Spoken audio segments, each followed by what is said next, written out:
ブラックキャッツの鉄道技術昔話第37回。伝承とヘッドライトの話再びということでお話をさせていただこうと思います。突然ですが皆様に質問です。蒸気機関車のヘッドライトは1灯が基本ですけれども、上の図のようにですね、ヘッドライトの横に補助灯のようにヘッドライトがね、ついている場合がありました。このね、理由っていうのを皆さんご存知でしょうか。今からですね、そのお話をさせていただこうと思います。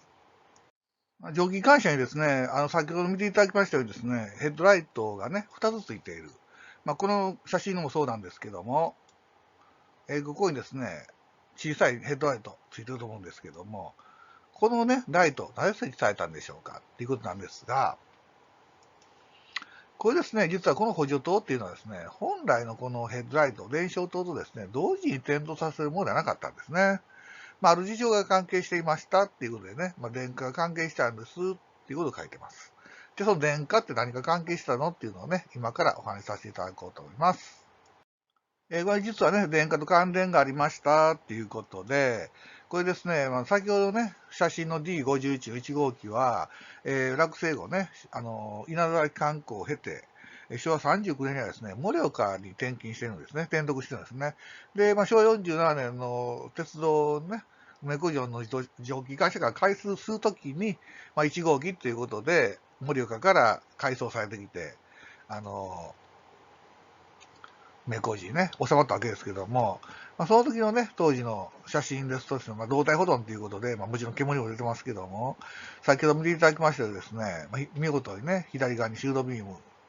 がついてましたということでね、ここですよね。これはさっきも言いましたように、交流電荷が関係していました。それなぜかっていうとですね、ちょっと今からね、お話しさせていただこうと思います。実はですね、この高電圧っていうのは結構癖もんで、電流が流れるとですね、その周りにね、磁界が発生するっていうのはね、皆さんもよく聞かれたことだと思います。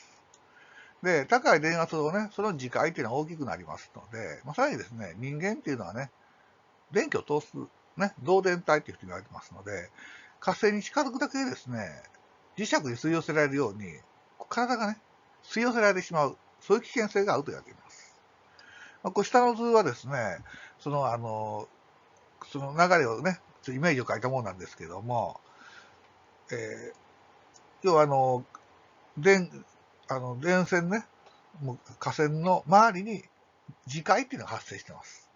で、この磁界が当然電圧が高くなれば高くなると大きくなりますので、ね、吸い寄せられる力っていうのも強くなりますということなんですね。そういうのが、そういう危険性があるんだっていうのをね、まず知っておいていただいた上で、そこでですね、先ほどのね、ヘッドライトの話に戻るんですけども、ヘッドライトがですね、運転中にね、故障、玉切れした場合ですね、当然のことですけども、夜間であればね、交換する必要があります。でも、河川下のね、そういうところで作業するっていうのは、先ほど申し上げました通り、感電する危険性っていうのがありますので、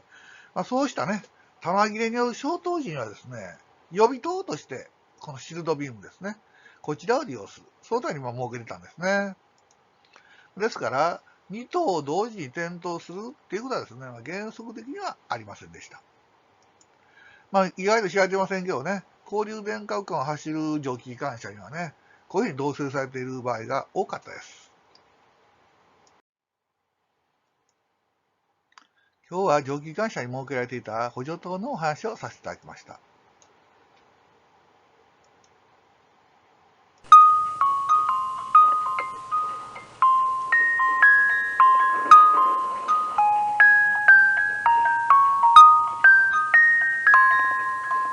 最後までご覧いただきありがとうございました。